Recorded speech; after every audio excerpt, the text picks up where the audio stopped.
of the best Monday Night Raws of 2022. Welcome everybody to the Weekend Review, episode 189. This is where we go over Raw and SmackDown in a WWE action figure setup style. We're going to start off this video with Monday Night Raw. This was such a good show, man. I really enjoyed this show. 3 hours, felt like an hour and a half, and this show flew by because I was enjoying it that much. You guys can let me know what you guys thought about Raw and SmackDown down in the comments down below, as well as smashing a like on this video. Let's see if we could reach 100 or 200 likes on this video, and subscribe to Bretto Live down below. And without further ado, let's jump into Monday Night Raw. Starting over here, it was Becky Lynch. We opened the show with Becky Lynch. Becky Lynch coming out, talking about her triumphant victory at Survivor Series War Games, how she jumped off the cage, double leg drop through Io Sky and Dakota Kai, who are right there, and she somehow made her way in the crowd with the WWE Universe, literally with the WWE Universe. These weren't plants. These were actually WWE crowd members interacting with Becky Lynch on the outside. I think one of them name was Zachary and Bob, maybe? Correct me if I'm wrong, but she was interacting with them, and then Bayley interrupted, and then she's like, well, this isn't over. She got in the ring, and then Dakota Kai and Io Sky entered from the stairway going down. Then they basically just closed in on Becky Lynch, started beating her up, and then they brawled all the way up the stairs into the freaking merchandise stand. They brawled by the merchandise stand, sent merchandise everywhere, and then we had a bunch of security and officials break it all up. But I felt like this was such a great way to open up the show. Becky Lynch opening with a bang, and Triple H, he just loves to open with bangs, and this was amazing. I really enjoyed it. And normally I don't like things surrounding Becky Lynch, but now that she's a face, I love Becky Lynch as a face. I cannot deal with Becky Lynch as a heel. She's great as a face, and I feel like a Bayley versus Becky little short rivalry here, I think it'll go over really well. And then jumping to our opening match, it was Rhea Ripley going one-on-one with Michi and Mia Yim, and I was really enjoying this match, bro. I was enjoying it. It was back and forth action between Rhea and Mia. Yes, that rhymes. But then, of course, Dominic was on ringside. He had to get his stupid ass involved. He jumped on the apron, and he's like, oh, I want to be in this match. Oh, I'm going to distract Mia Yim. And then Mia Yim pulls him over the ring ropes. And then AJ Styles comes out because he's had enough of this. He's tired of seeing Mia Yim getting taken advantage of. Here comes Styles. He brawls into Dominic, and then they sort of fall over Rhea and Mia, causing a disqualification. And then it turns into Judgment Day versus the OC after they come out and start brawling. Turns into a 4-on-4 tag team match that we've wanted for a while. The OC, the entire team, this was technically a mixed genders match because Rhea and Mia were also in there. The OC versus Judgment Day. This was a great match. Once again, just like the Mia and Rhea match, this was a great match. It led to some amazing stuff, but in the end, more shenanigans from Dominic led to Rhea Ripley, who was able to hit the Riptide on Mia Yim and pin Mia Yim to beat the OC. I was like, no, dude. So just by Rhea Ripley pinning Mia Yim, I could tell that this OC Judgment Day rivalry is not over one bit. Say AJ Styles pinned like Dominic, okay, maybe this rivalry would be over. But no, this rivalry, I guarantee you, is far from over. Moving over here is the Street Profits return to Monday Night Raw. Montez Ford, Angelo Dawkins, they had a tag team match. They went up against Chad Gable and Otis, the Alpha Academy. This was a pretty exciting tag team match. I did enjoy it. In the end, we saw Montez Ford jump off the top rope, do his insane frog splash, which it felt good to see this. And he hit it on Chad Gable. What I want to see is this insane frog splash into an RKO. I think it would be so freaking awesome. I miss Randy Orton, man. Get well soon, brother. But anyways, Chad Gable did not kick out of the insane frog splash, and the Street Profits are on a hot roll, or a hot start, I should say, here in the returning match on Monday Night Raw. Moving over here, Kevin Owens cut a promo interrupting the Bloodline, minus Roman Reigns and Paul Heyman. He interrupted them, basically calling out Zayn. He's like, after this past Saturday at Survivor Series War Games, I don't want anything to do with you. I am not your friend anymore. I don't want to have any matches with you. I don't want to be in the same room as you. And Sami Zayn was like, I could not agree more. But then it started getting heated between Jey Uso and Kevin Owens, leading to a match in the main event of the show. I still got to talk about it. Stay tuned. Moving over here is Austin Theory coming out, flaunting his brand new United States Championship win. And I got to admit, it did shock the crap out of me shocking to see him win at Survivor Series War Games. If you missed the review video, check it out. It's on the channel. Anyways, he was talking about his United States title win, how he overcame Bobby Lashley and Seth Rollins in the same match. But then, of course, Seth freaking Rollins interrupted, and he came out, and he basically just was taunting Austin Theory, talking about, oh yeah, you won that title, but yeah, you're still a kid. Good job, kid. So you gotta think that's gonna lead to a one-on-one match between Theory and Seth freaking Rollins. No Bobby Lashley. Kind of shocking to not see Bobby Lashley come out in this promo. But I guess they want to keep it a strict one-on-one here between Seth and Theory. And I like it because they have very similar upcomings, like the Mr. Money in the Bank gig, even though it didn't really go too well for Theory. But you guys know what I'm saying. But I am looking forward to the match. 100%. Very excited. Moving over here is Dexter Lumis going one-on-one with The Miz. If Dexter Lumis wins, he gets the money that Miz owes him and a WWE contract, even though he's already fighting in a WWE ring. And if you're fighting in a WWE ring, you have some sort of contract already signed. But anyways, he was fighting for a contract. He went up against The Miz. It was okay.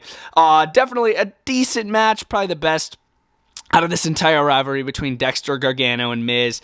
Dexter was able to pick up the victory. Obviously, he hit like a side slam, and then he locked in like a submission, like a sleeper submission on the side there, and he was able to take out the Miz. He won the money, and he won the contract, but Miz couldn't take it. He attacked him after the match, took the money, and after Dexter Lumis handed it out to some fans, and then Miz is like, no, this ain't happening. He started taking the money back from a kid in the crowd, and then Dexter Lumis, or should I say Johnny Gargano, super kicked the Miz out of nowhere.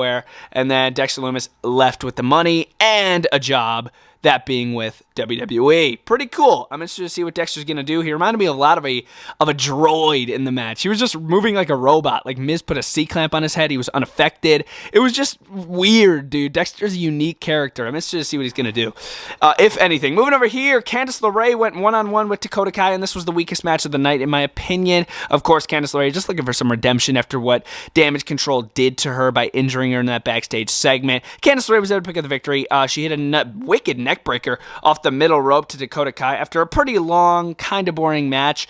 But yeah, Candice LeRae getting a little momentum here in her return to Monday Night Raw. Not too bad, I can't lie. Moving over here is Kevin Owens going one-on-one with Jey Uso in the main event of the show after that very emotional promo that Kevin cut earlier. This match was really good. I did enjoy it. Not too much interference from Sami, Jimmy, and Solo on ringside. There literally there was no interference.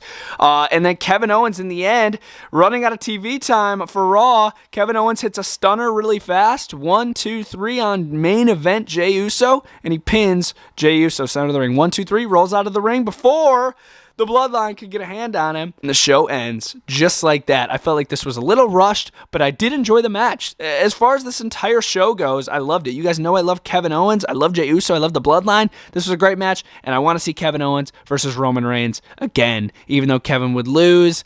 Or maybe a Sami versus Kevin match. Even though they said they want to have nothing to do with each other, I feel like them having a match would be really cool. I want to see Kevin just affiliated with the Bloodline more. I feel like he's just great in that role. But yes, guys, that was Monday Night Raw. Great show. I'm going to give it a 4 out of 5. I can't even tell you the last time I gave Raw a 4 out of 5. This was a great show. You guys can let me know your rating for Raw and SmackDown down in the comments down below.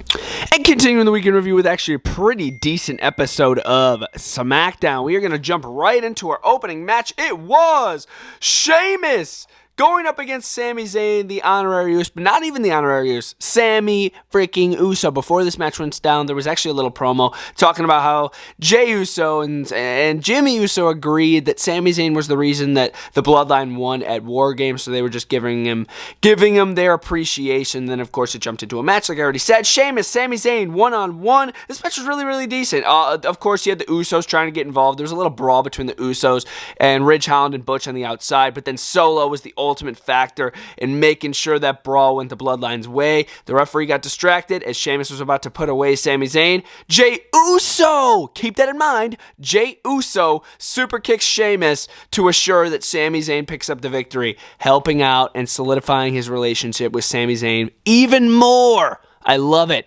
Storytelling still going on within the Bloodline. Even when you think it was over, it still continues. Jey is going to be loyal to Sami Zayn.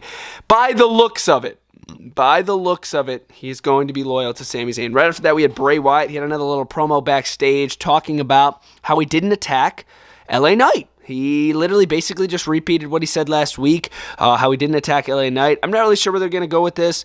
Hopefully they reveal Uncle Howdy on the actual big screen out in the arena soon. I'd love to see that. But as far as him in his little promo, very similar to what we've been seeing over the past couple weeks, and I hope they change it up very, very soon.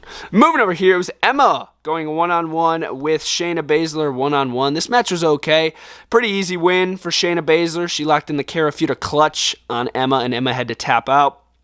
And then, of course, Shayna, she went in for the beatdown, and she kept beating up on Emma, and then you already know Shotzi had to pop out, and then Raquel Rodriguez popped out. They were like, hey, we're going to come down, and they helped out Shayna Baszler, or not Shayna Baszler, they helped out Emma to get out, get Shayna Baszler out of the ring before she could do more damage, because, of course, she's impacted the wrestling career of Shotzi and Raquel with their arm injuries and everything like that. So, yeah, they were just getting Shayna Baszler out of the ring. Basically, it was 3-on-1, and Shayna's like, yeah, I don't want anything to do with that. So she sort of just bounced. Moving over here, it was Gunther. Oh, Gunther. Going up against Kofi Kingston one-on-one. This match was set up backstage as Kofi Kingston was talking about a little crap towards Gunther and saying that Ricochet was going to win the World Cup and then go on to face Gunther. So he mentioned the name of Gunther, and then he had a match with him later in the show. Match was all right. Of course, you did have Giovanni Vinci and Ludwig Kaiser on the outside. Not really posing as a factor, but this match was just all right. Kofi Kingston did get put away by Gunther with not the powerbomb. Kofi Kingston actually kicked out of the powerbomb,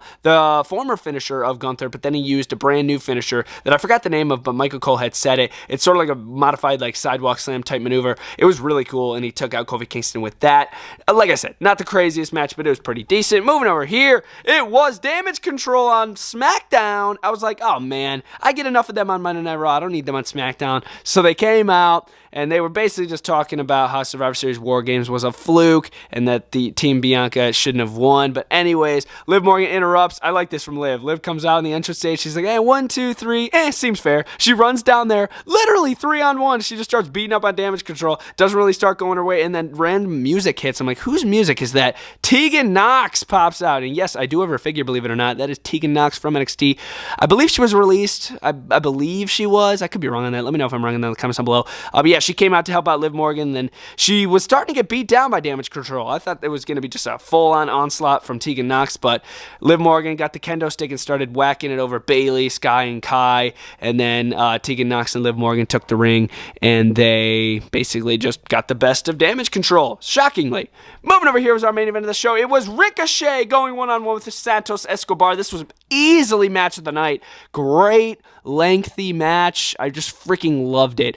Beginning of the match, we did have the two other guys in Legado del Fantasma as well as Selena Vega get ejected by the referee very early in this match, and I was so happy about that because I'm like, I just want a one-on-one match. I don't want all these distractions. I don't want these cheats. I just want it to be Ricochet versus Santos Escobar. Two amazing talents in the ring, and it was. It was a great match. I really freaking enjoyed it. In the end, Ricochet hit a bunch of freaking wicked kicks to the face, the midsection, everywhere on Santos Escobar's body. And then he got Santos Escobar in position for the 630 senton that he does off the top rope, which is freaking one of the most gorgeous maneuvers ever. He hits the 630 off the top rope and wins the World Cup and gets a future Intercontinental title opportunity against that man, Gunther. So yeah, he gets another one-on-one match with Gunther in Chicago on December 16th.